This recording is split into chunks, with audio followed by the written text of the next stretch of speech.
Então, fomos para os objetivos específicos, que seria orientar a população sobre a lei e seus direitos, oferecer uma maior discussão sobre casos reais e sobre como os dados são vulneráveis, né? Simplificar o conteúdo da lei transmitir essa informação de fácil acesso, né? Mas então quais as metodologias a serem utilizadas para que tudo isso funcionasse, né? Então vamos aplicar questionários aos consumidores, entrevista com advogado especializado, coletar informações com as empresas, analisar doutrinas e leis. Tudo isso foi importante para chegarmos a uma informação mais precisa sobre a LGPD, né?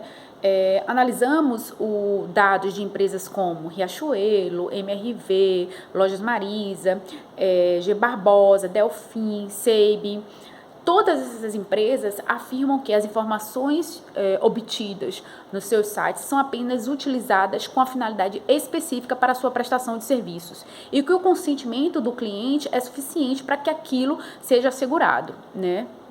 Mas será que isso acontece mesmo? Essa é a nossa dúvida. Então, fomos para os consumidores. Vamos ver o que os consumidores pensam a respeito desse assunto. E aí que a gente tem um susto em relação a esse resultado.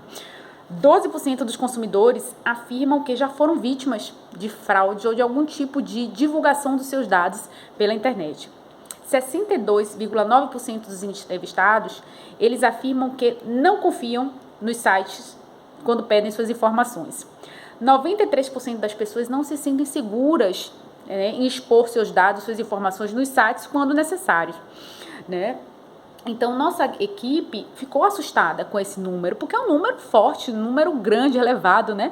E que, de fato, mostra a realidade, né? Que hoje em dia, cada vez mais é necessário nós interagirmos com o meio, com a sociedade, por meio da internet e da propagação das nossas informações junto às empresas, mas ainda assim não nos sentimos confiantes o suficiente para ceder essas informações.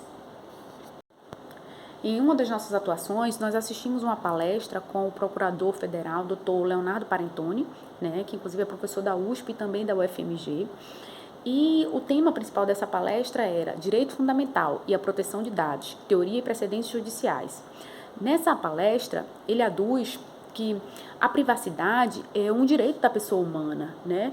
E que toda vez que nós acessamos e fazemos interações com sites, nossos dados eles estão sendo rastreados, né? Então nós não conseguimos passar incolume dessa rede, né? Há sempre a captação de informações. Então isso nos oferece uma reflexão de que é necessário, então, regulação para que isso não nos prejudique, né? Que apenas a finalidade daquela atuação seja limitada ao que de fato foi acordado e que não haja uma terceirização ou uma secundarização daqueles dados, né? Inclusive, eu comentei em sala, mas eu acho importante registrar que em um dos exemplos citados na palestra, refere-se a uma rede de farmácias que, para ofertar descontos aos seus clientes, questiona qual é o plano de saúde conveniado. Qual o objetivo desse questionamento? Será que é para acusar uma doença pré-existente e posteriormente recusar adesões de novos segurados?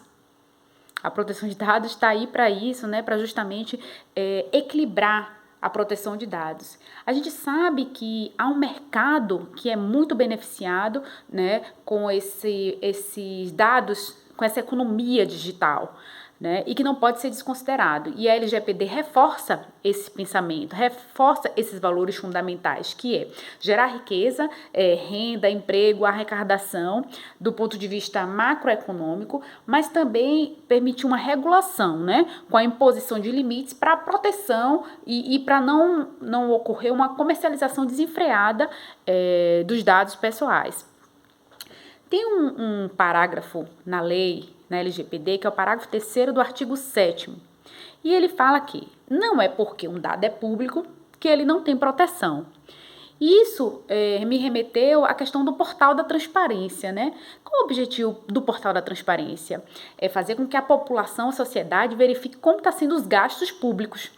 Mas muitas vezes os dados dos servidores estão sendo comercializados para outros fins, que não ofertar à sociedade acesso aos gastos públicos, né? Então, a finalidade legal do portal da transparência está sendo desviada.